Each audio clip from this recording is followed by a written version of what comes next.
Hola, buenos días o buenas noches, según corresponda. Yo soy Horacio Pérez y os doy la bienvenida al podcast Investigando la Investigación, el podcast donde hablaremos sobre temáticas muy relevantes dentro del mundo de la investigación, como en qué temas actuales y de impacto se está investigando en todo el mundo, cómo llevan a cabo su investigación los investigadores y cómo es su vida y día a día, qué les motiva a investigar y qué problemas se encuentran y resuelven para poder seguir adelante. Y además nos centraremos no solo en la investigación académica, sino también en la transferencia tecnológica y en cómo se realiza la investigación en las empresas.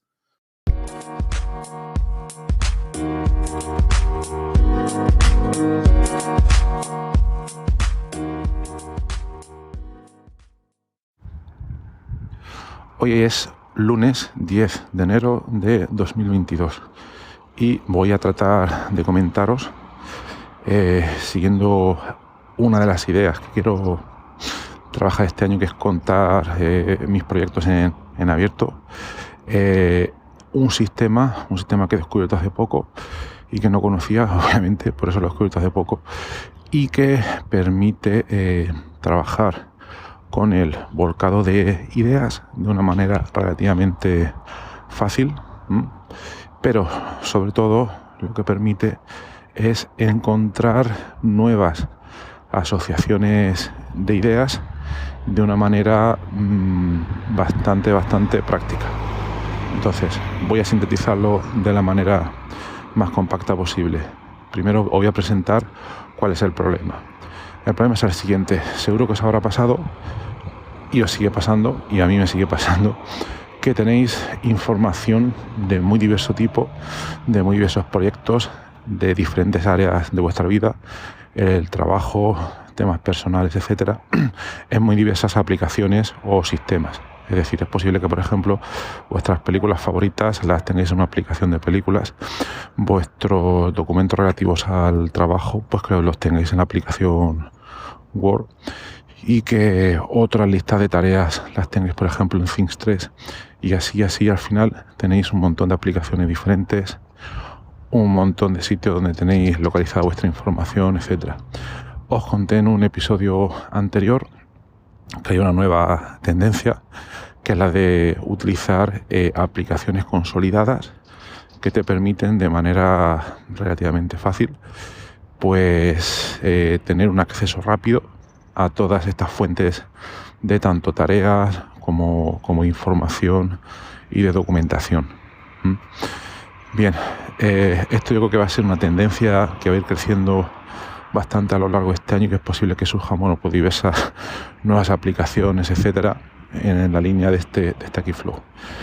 Pero hay una cosa que estas aplicaciones pues no tienen, y que no están todavía diseñadas para esto, y que es intentar no solo reflejar de una manera unificada todas estas tareas, toda esta información, sino que permitan encontrar nuevas e inesperadas relaciones entre todas estas ideas, todos estos trozos de información. Y este es el real beneficio que veo yo en esta idea que voy a comentar a continuación. El objetivo sería no solo volcar la información de manera fácil, que tenéis esparcida en muchas partes, sino que al mismo tiempo encontrar nuevas relaciones inesperadas pues entre todos esos trozos de información que tenéis ahí. Entonces, la idea viene de un señor alemán, cómo no, por desgracia no viene de ningún señor español, que desarrolló un método, aunque sea mejor decir que no es que lo desarrolló él, sino que partió de otra serie de ideas que ya estaban desarrolladas de antes, pero que lo implementó de una manera bastante práctica, y que es a lo que vamos hoy. Bien, este señor era un sociólogo alemán que en torno a los años 70, 80 del siglo pasado desarrolló una metodología que a día de hoy, algunos ya sabrán por dónde voy, se llama Zettelkasten. Esta metodología permite relacionar entre sí ideas de una manera no lineal y encontrar nuevas relaciones entre ellas. ¿Cómo lo hizo este señor? Bueno, este señor, Niklas Luhmann, era un investigador de sociología en la Universidad de Bielefeld, en Alemania, y lo que hizo fue desarrolló un método utilizando tarjetas de cartulina.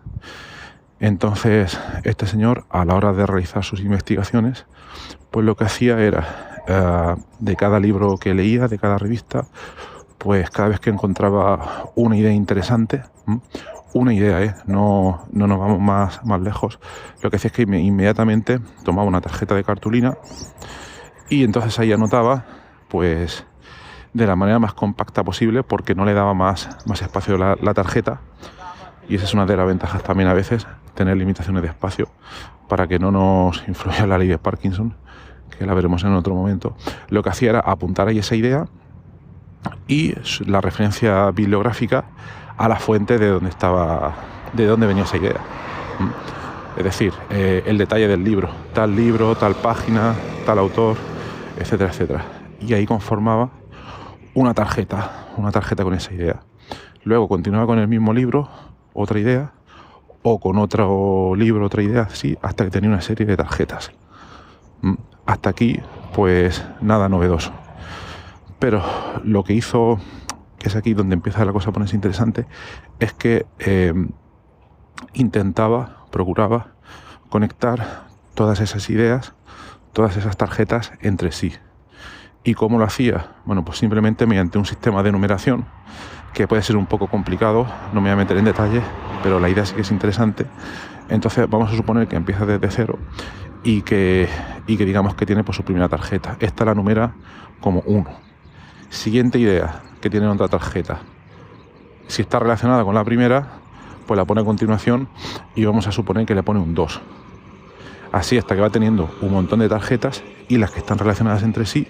Entonces, en el encabezamiento de cada una de las tarjetas, pues básicamente lo que dice es que esta tarjeta está relacionada con la tarjeta número 3, la tarjeta número 5, la tarjeta número 423, etcétera, etcétera. Y luego, pues todas las tarjetas las acumulaba en un archivador y, muy importante, las iba repasando de vez en cuando para ver si encontraba nuevas asociaciones entre ideas y, por tanto, iba actualizando pues esos enlaces, lo que a día de hoy diríamos hiperenlaces entre sí. Pero claro, entonces no existía internet cuando este señor pues lo hizo. Entonces, para no perderse, de vez en cuando creaba, os lo podéis imaginar, una especie de tarjetas índice con mapas o listas de ideas para poder seguir de manera más fácil contextos más generales entre los cuales se relacionaban estas tarjetas, estas ideas. Y así este señor logró crear un archivador, un Zettelkasten. Zettelkasten en alemán significa básicamente caja de ideas deslizables porque como eran tarjetas, pues cada vez las iba poniendo en un orden determinado al colocarlas en ese archivador, en esos archivadores que tenía. Pero daba igual el orden en que las pusiera, porque lo importante eran los números, los índices entre los cuales estaban relacionados entre sí, los números que os he comentado antes. ¿Vale? Entonces ahí este señor logró tener cerca de unas 90.000 tarjetas de este tipo, y además esas 90.000 tarjetas le permitieron durante su vida académica publicar unos 60 y pico libros, que no es poco, y también generar o publicar cerca de 400 artículos científicos, aunque lo más importante fue la influencia que tuvo en el campo de la sociología. Eso quiere decir básicamente que fue, no solo que fue bastante prolífico, podría haber publicado muchísimos libros, pero que no fueran muy útiles, sino más que nada el impacto que tuvo en el campo de la sociología. Todas las citas que tuvo, la influencia que tuvo en otros pensadores, etcétera. Esto quiere decir que el método pues le funcionaba. Entonces, para no meternos más en detalle en este método, lo importante aquí es que este señor iba creando su, podríamos decir, base de datos, o en terminología más actual, su PKM, Personal Knowledge Management, que sería en español gestión personal del conocimiento. Él desarrolló un sistema de gestión personal del conocimiento que se llama Zettelkasten y que le permitía no solo de manera muy fácil y rudimentaria, ya veis que solo utilizaba esta serie de tarjetas, pues volcar ahí toda la información, pero no solo volcarla como estamos insistiendo, sino que además luego, y muy importante, y es aquí donde viene realmente yo creo que la esencia del sistema, encontrar nuevas relaciones inesperadas o caminos entre todas esas ideas. Y yo creo que esto es la clave real del método. Esto es lo que hacía el señor. De vez en cuando se iba a su archivador, a su Zettelkasten, como lo quieras llamar, y hacía un viaje de ideas. Empezaba en algún punto determinado, a veces de manera aleatoria, a veces no, y exploraba si era capaz de encontrar, siguiendo esa especie de hiperenlaces en papel, si era capaz de encontrar nuevos caminos entre todas esas ideas. Y parece ser que sí,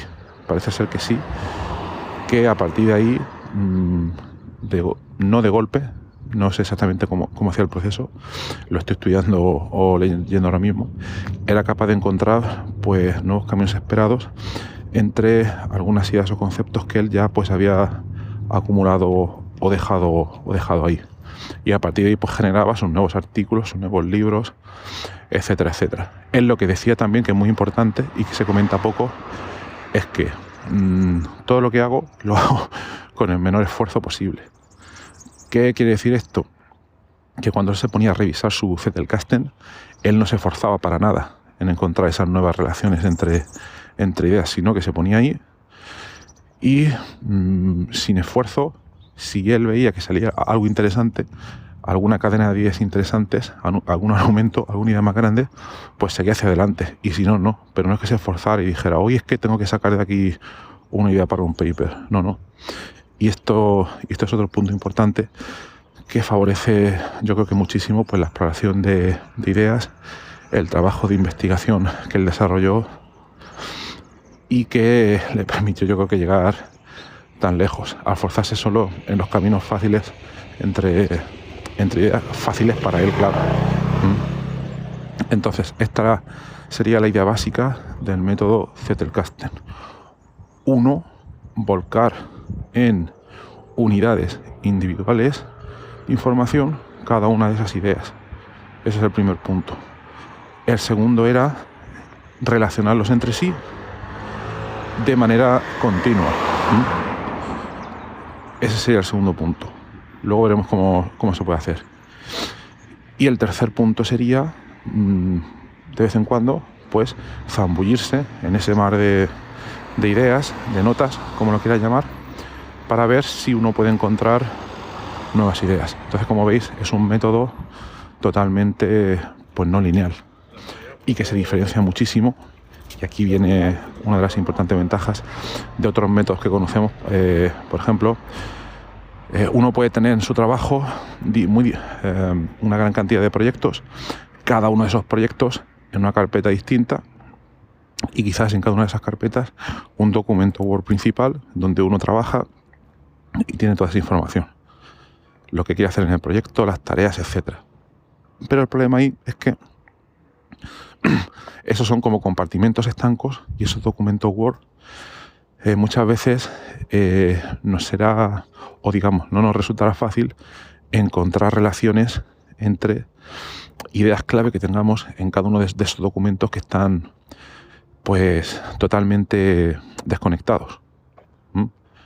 Quizás cuando lo trabajemos mucho y vayamos avanzando de un proyecto a otro, cambiando de un proyecto a otro, nosotros, dentro de nosotros mismos, nos demos cuenta de ciertas relaciones y luego esas ciertas relaciones las vayamos volcando en esos documentos. Pero ese proceso está ocurriendo dentro de nosotros, dentro de nuestro pensamiento. Entonces el método Zettelkasten, por lo que aboga, y esto es importante, es porque es facilitar que ese proceso no tenga que ocurrir dentro de nosotros mismos, sino que tenga que ocurrir dentro de este cerebro extendido que es el Zettelkasten. Eso es por lo que aboga, para que el proceso pueda ocurrir de una manera mucho más rápida. generación de ideas, generación de caminos por ideas. Entonces, bueno, esa sería un poco la idea del Zettelkasten. Luego, ¿cómo se implementa esto en la práctica? Pues lo podéis hacer con tarjetas, obviamente, con tarjetas de papel. Muchos abogan por ello, hay gente para todo, pero a día de hoy hay muchas aplicaciones, mucho software que te permite hacerlo de una manera relativamente fácil. Yo voy a comentar cómo lo estoy intentando hacer. Hay una aplicación que estoy utilizando desde hace muy poco, creo que un par de semanas, y le estoy viendo un potencial, vamos, impresionante, que se llama Obsidian. Obsidian es una herramienta open source. Fue desarrollada durante el confinamiento para que veamos que esto no ha tenido cosas tan malas, o mejor dicho, para intentar ver el lado bueno. Fue desarrollada en el confinamiento, creo que fue por una pareja de programadores, a lo mejor me estoy equivocando, pero es lo que me suena ahora mismo, si no lo investigaremos otro día. Fue desarrollada por una pareja de investigadores e implementa esta idea del Zettelkasten, pero en ordenador, y lo que hace es que cada una de esas ideas, cada una de esas tarjetas, esté en un archivo de texto, en una carpeta compartida o sincronizada. Está para todos los sistemas operativos, está para móvil, etcétera, etcétera. Entonces, vamos, yo creo que no hay excusa para no echarle un ojo e intentar al menos utilizarla para ver el potencial. Aunque también os digo que la primera vez que, si sois los que os gusta ir ahí, descargar la aplicación y probarla, a ver qué pinta tiene, cuando lo veis por primera vez no os va a decir nada. Es como si abres un editor de texto y lo ves vacío hasta que no te pones a utilizarlo un poco y sigues alguno de los tutoriales, no te darás cuenta realmente del potencial que tiene. Entonces, Obsidian, como comentaba, te permite tratar cada una de esas notas, la asocia a un fichero de texto que está en una carpeta, y lo bueno que tiene es que si un día te cansas de Obsidian y vas a otra aplicación diferente, pues vas a poder seguir trabajando con tus ficheros de texto porque se mantienen independiente de la aplicación. Esa es una de las ventajas de utilizar Obsidian. Luego, cada una de estas notas, de estos ficheros, está escrito en lenguaje no texto plano. Bueno, sí que es texto plano, obviamente, pero sigue el lenguaje Markdown. Markdown es un intento de hacer lo más fácil posible el que podamos tener una especie de formato de texto enriquecido, pero un poco más avanzado y adaptado a las necesidades de hoy. Entonces, básicamente, tú vas a poder leer mediante Markdown en formato de texto plano toda la información que tengas ahí, indentación, viñetas y también cómo se enlazan esas notas entre sí. Vas a poder hacerlo de manera bastante fácil, pero al mismo tiempo luego en un visor vas a poder compilar esa información para verlo de una manera pues un poco más elegante. Pero bueno, eso si os vais a la página de Obsidian vais a poder ver ejemplos bastante claros. Ya sabemos que una imagen vale más que 1000 palabras, y por mucho que yo te lo esté contando aquí ahora mismo, pues no se capta de la misma manera. Entonces, a lo que quería ir, esta es la implementación que hay de este software que se llama Obsidian y que bueno, pues os animo a que lo utilicéis y lo comprobéis, porque otra cosa importante que tiene es que detrás hay pues una gran comunidad, tanto de desarrolladores como de usuarios, que la están probando ahora mismo y que dan un feedback muy bueno para mejorarla, y incluso algunos usuarios desarrollan sus propios plugins para mejorarla. Y eso no pasa, por ejemplo, con Microsoft Word, que es un software cerrado. Entonces, bueno, ahí la tenéis. Os aconsejo que la probéis y le echéis un vistazo. Entonces, hasta aquí ya os he introducido un poco el problema. El problema era cómo encontrar una manera eficiente de gestionar vuestro conocimiento, que está desperdigado en muchas aplicaciones. Entonces, una posible solución es, pues, a partir de cada una de esas fuentes, generar notas, y esas notas tenerlas en un Zettelkasten. Y ese Zettelkasten se puede gestionar mediante el software Obsidian. Entonces, esa era una parte del problema. Luego, una ventaja que permite esto es que te permite encontrar nuevas relaciones entre ideas, nuevos caminos entre ideas.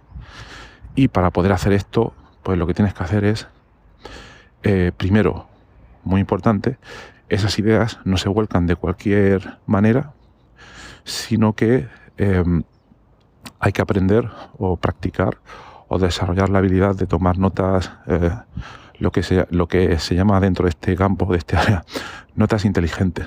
Entonces, para esto os recomiendo leer el libro de otro señor, como no, alemán también, que se llama Søren Akens. Y este señor ha escrito un libro muy, muy bueno. Os dejaré el enlace tanto a este libro como a todo lo que os estoy comentando hoy aquí en las notas del programa. Un libro que se llama Smart Notes. Y bueno, pone muchas cosas muy, muy prácticas. Cuando lo leáis, veréis que son cosas que resultan muy familiares, pero que nadie las había puesto de una manera tan ordenada. Y que básicamente una de las conclusiones sería que cuando estés tomando notas, que te olvides de subrayar y que siempre que tomes una nota, primero,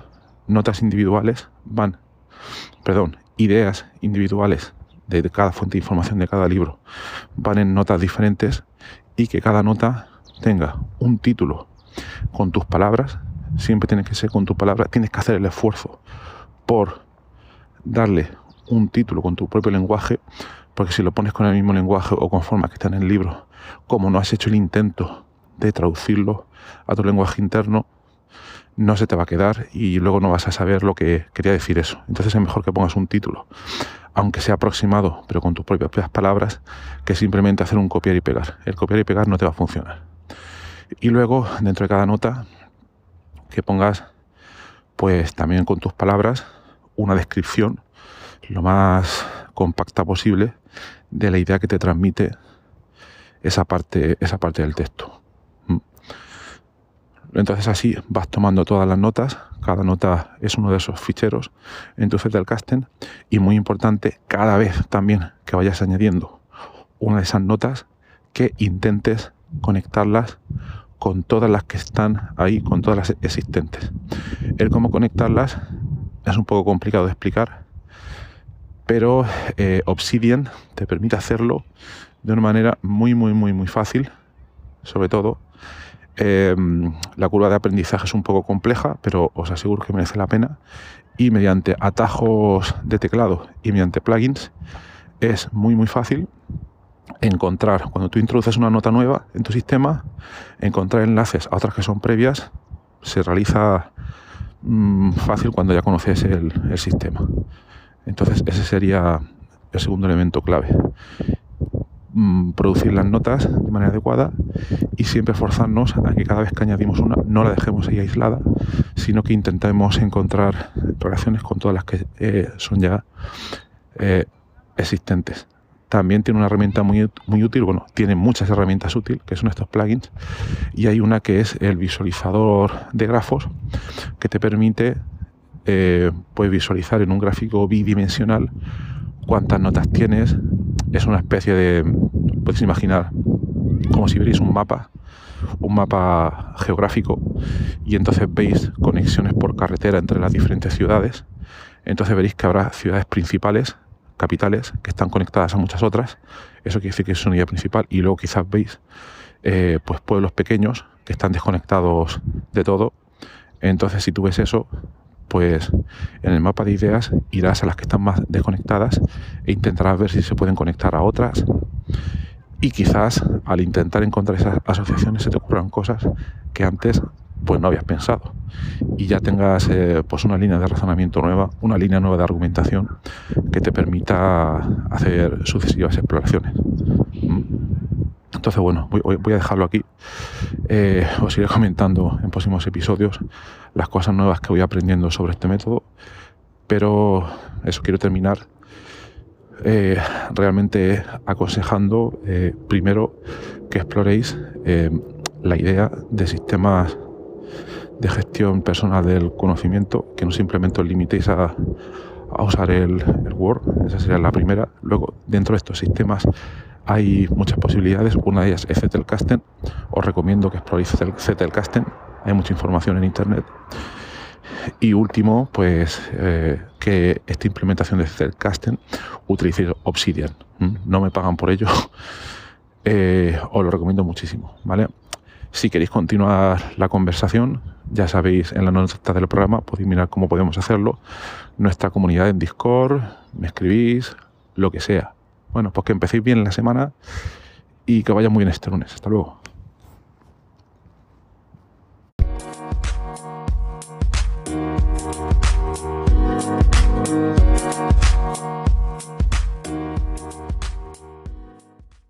Gracias por estar ahí y por escuchar este podcast.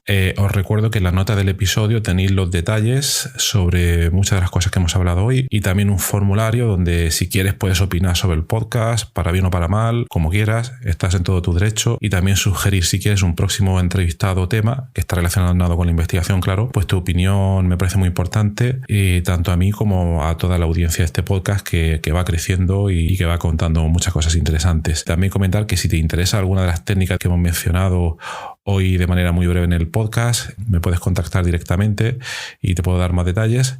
Y por último, si te ha gustado, te agradecería muchísimo que lo recomendases a quien veas que le puede interesar y difundirlo por las redes sociales o donde sea. Y nada, y si estás en Apple Podcast, pues ponernos ahí 5 estrellas o 4 como quieras. Siempre viene bien. Muchas gracias. Hasta luego.